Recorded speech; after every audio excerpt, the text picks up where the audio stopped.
Last month, we were finally given our first look at Rockstar's Grand Theft Auto 6, and while watching that trailer and thinking about the last 10 years in gaming, I realized that video games are stuck.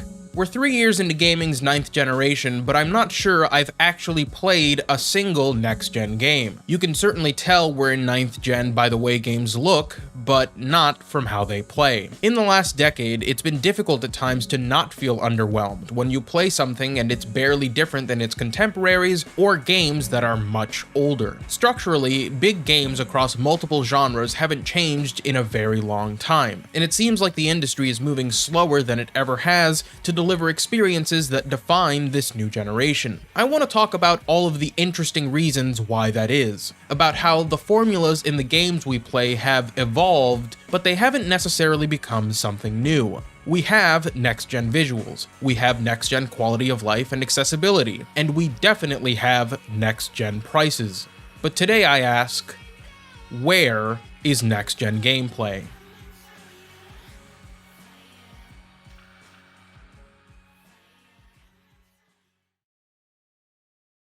Before we continue, it's important to understand what this discussion is not about. We are not complaining about how graphics have advanced, but gameplay hasn't. Visuals are an integral part of a game's presentation and have always accompanied and informed us of generational change. As we'll discuss later, it is a good thing that graphics have come as far as they have. We are also not talking about gameplay diversity. There are people that say that gaming is not fun today, or declare that it's dead, but those claims are ridiculous and often come from a place of self-limitation. There is more gameplay diversity now than ever. If you leave the AAA bubble, you will inevitably find unique gameplay experiences. But even many indie games are following and iterating on formulas that are no longer in the mainstream. What is old is new again. What we're really talking about today is AAA gaming's current gameplay standstill. Mission structure, the way that players interact with objectives, and how we behave in games has not changed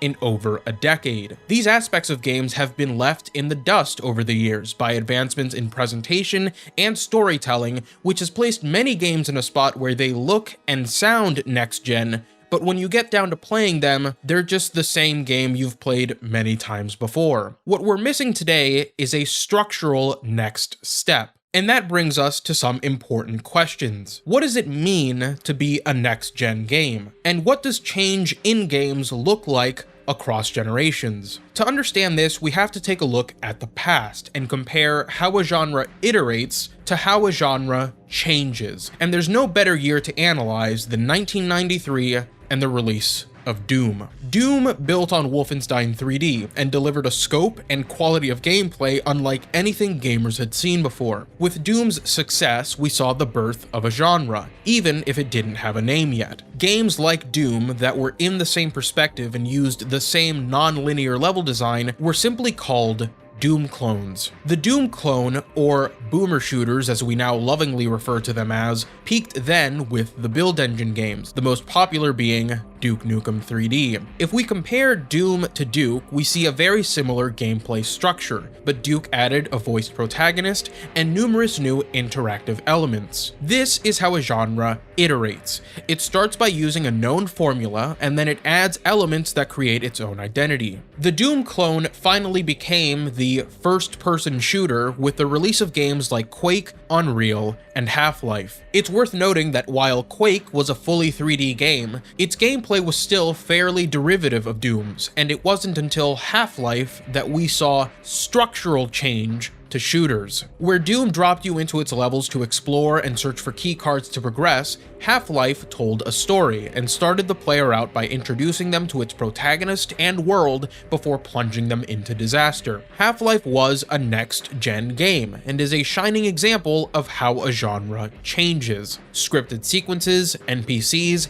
and a world that reacted to the player were new things for gamers to interact with and experience that had never been presented as part of a full package before. One could say that the shift from Doom to Half-Life was essentially just a new genre of shooter taking over the market, but that's the point. Half-Life's innovation and success led to it becoming part of a new standard. Standards in gaming usually come from what gamers think they've never seen before, and that is typically the birth of a new genre. There was a very similar shift in the transition from 2D to 3D platformers in the 90s. Many games built greatly on the original Super Mario Bros., but it was Super Mario 64 and other games like Tomb Raider that first featured third-person navigation in 3D space and created a new genre and standard by providing something unique to 2D platforming. So gaming has lineages, but then it also has divergences, where titles come out that fundamentally alter the way we experience games by introducing new ways for us to interact with their world, characters, and systems. The games industry sees the success of these and then makes more games like them until a new standard is set and then the cycle repeats. The issue facing gaming today is that we haven't had a major divergence in almost a decade. While games have steadily advanced in some areas, the way we approach many games today is the exact same way we've behaved in them for 10 years. In contrast, the early to mid 2000s saw games like Grand Theft Auto 3, The Elder Scrolls 4 Oblivion, Halo, and Resident Evil 4 as its pioneers, and were the cause of many people's first wow moments in gaming. Games suddenly had more freedom than ever, with the ability to traverse complex 3D worlds. You could also interact with interesting characters, and there was finally more fluidity in character movement, which opened the door for more nuance and player expression in combat. The early 2010s gave us The Last of Us and Far Cry 3, which were some of the games that introduced us to more intimate storytelling and expanded the scope of what we could do in open worlds. But since the 2010s, it seems like the only thing a lot of AAA games have been able to do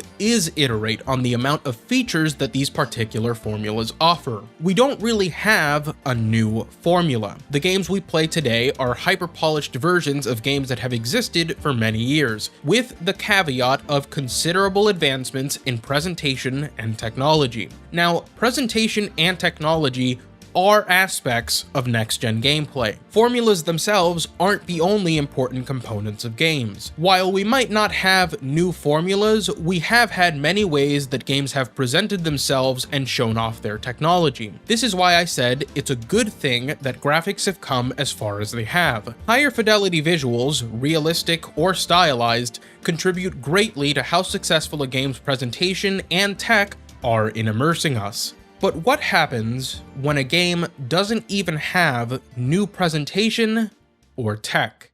When it just feels old.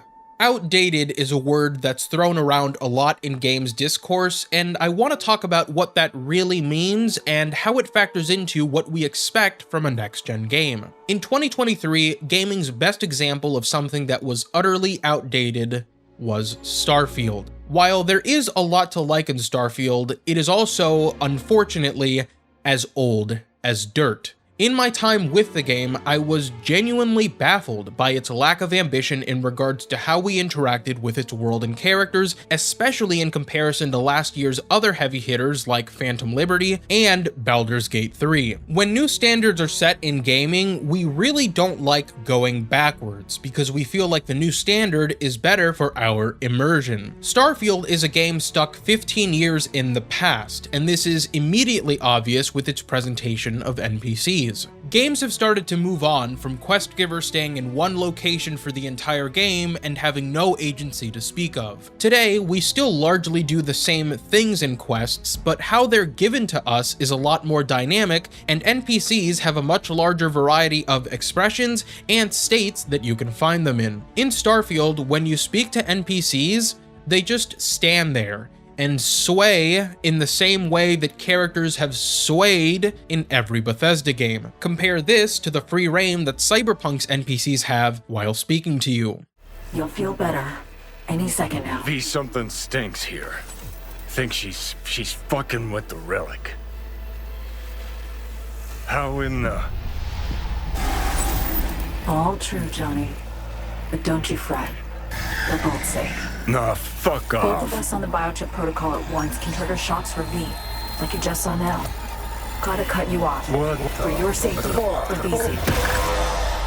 Starfield's presentation is comparatively ancient, and despite Starfield being playable in both first and third person, you never feel the intimacy or tension you do with either of these other games because Starfield's NPCs are not given enough agency for our brains to consider them anything but gamey quest givers. They rarely feel like people, which is something that Cyberpunk and BG3 excel at. Gamers have proven that they can put up with old gameplay, but they can't put up with old gameplay plus old presentation plus old technology. Starfield's dated technology is perhaps the biggest problem with the game. It works against its premise of space exploration and annoys the player by interrupting the flow of gameplay. I'm sure you've heard of Starfield's many loading screens. I think we as gamers understand the need for hard loading screens, those that aren't hidden by gameplay. The problem Starfield has is that these are its predominant form of loading screens, and you're forced to see them constantly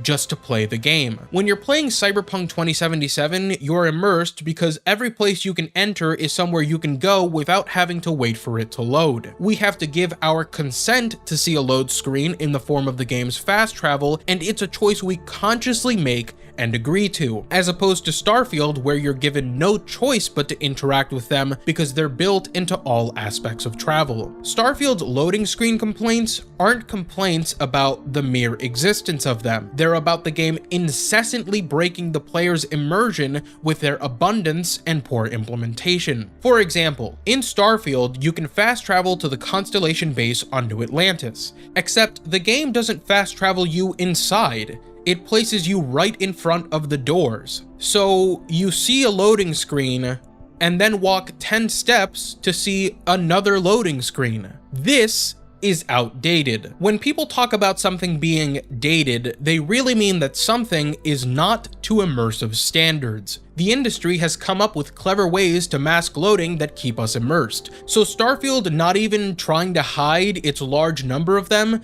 makes it feel like a game from 2008, when those techniques weren't common. On top of that, players do not want to teleport everywhere in an open world game. They want to travel to places seamlessly because the journey is often more important than the destination. This is how we appreciate next-gen features, and what happens when a game is behind contemporary standards. Across all generations, we've been conditioned to understand greater amounts of freedom and immersion as next-gen elements. And that's why the trailer for Grand Theft Auto 6 reminded me of this conversation and the current state of gameplay. If what's in this trailer is real-time content, GTA 6 will be an insanely expansive game. The amount of things on screen, the draw distances, and the fidelity of the characters is absolutely stunning.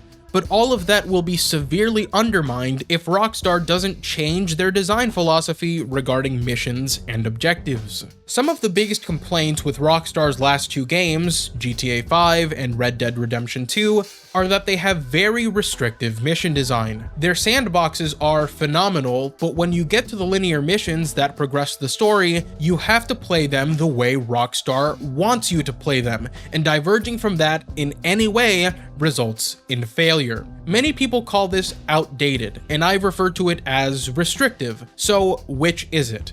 Outdated or restrictive? It's both. We see the mission design in Rockstar's recent games as outdated because it is so restrictive. There's no reason in games with so much freedom in their open worlds that I should fail a mission because I walked a few steps off course or I landed my jet ski. There are few worse feelings in gaming than coming up with an idea to solve a problem and then realizing that the game won't allow you to because of its limitations. Within reason, this isn't something that should exist in a game that's set to release in 2025. But when GTA 6 eventually breaks all sales records, will any of this even matter? Here's when we get to some of the behind-the-scenes realities of why gameplay hasn't changed much in the last 10 years. Video game budgets have been on the rise forever. It now takes hundreds of millions of dollars to bring the majority of high-quality AAA games to market. Gamers say that game creators don't take enough risk. But that's not true, because publishers view making the game itself as the big risk. And they aren't entirely wrong. Any game can fail or underperform. The idea that just making a good game guarantees a return on investment and profit is false. Many great games have failed or been seen as failures because of poor marketing, unrealistic expectations, or just plain bad luck. All developers work and hire differently as well. Hiring practices and a studio's geolocation factor into their approaches to development and the price of paying a team to work on a project. We all think that devs just work on games, but there are several unique considerations studio to studio that are constantly changing the circumstances under which games are made. Publishers and developers have to think about how a game will recoup investment via its funding models, its partnerships with outsourcers, supporting studios, and platform owners, and all of this happens before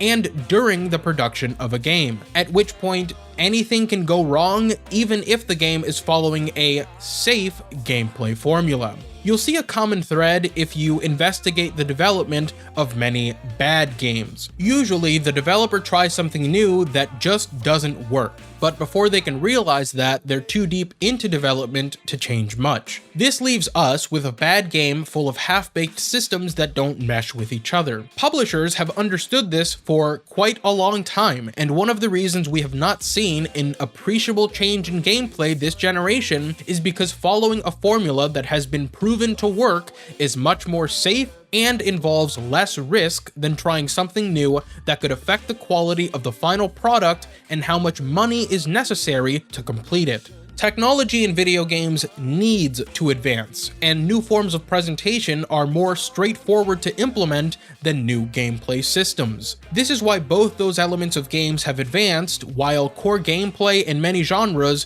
has relatively stayed the same. Another reason gameplay hasn't changed that no one seems to talk about is that games are reflective of the economic structures they are made under. If consumers are buying a product, no matter its quality, and the goal of the publisher as a corporation is to make as much money as possible, they will save money during development wherever they can. Games are already very hard to make as is, and certain publishers will not give a single cent more than they feel they have to ensure a certain level of quality. This again makes it incredibly difficult for developers to try anything new, because those new things require research and development, and R&D costs money. The video game industry is at a stalemate. Consumers like myself say that we want new experiences, but we continue to pay for games that are very formulaic. This tells publishers that they don't have to change because their lack of ambition and fear of funding games that could provide new experiences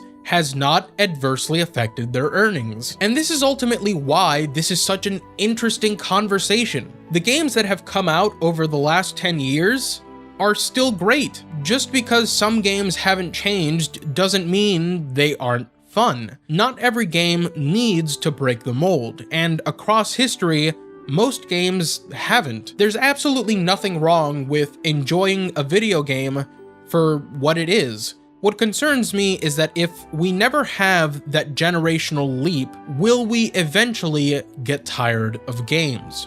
2023 and its amazing slate would resoundingly say no.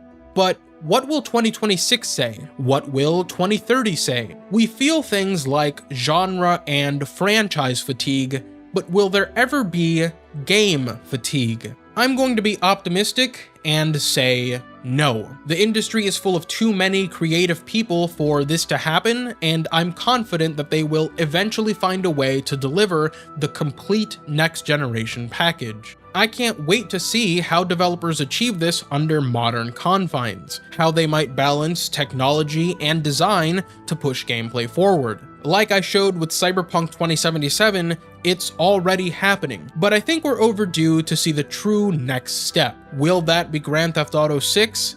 Will it be a game we haven't even heard of yet? Or is the concept of the next generation game done? Has the industry moved on from the idea of 2 or 3 games radically changing everything? Will change come more gradually in the future until we're just sort of there and then notice? Only time will tell, but in the meanwhile, if you're feeling like you're playing too much of the same thing and it's bothering you, I suggest that you broaden your horizons. I've done that recently, and most of the games I've been playing are indies and games in genres I never thought I'd get into. You're capable of a lot more than you think you are, and in such diverse times, there's no reason any of us should be bored or unhappy while playing video games. Thanks for watching.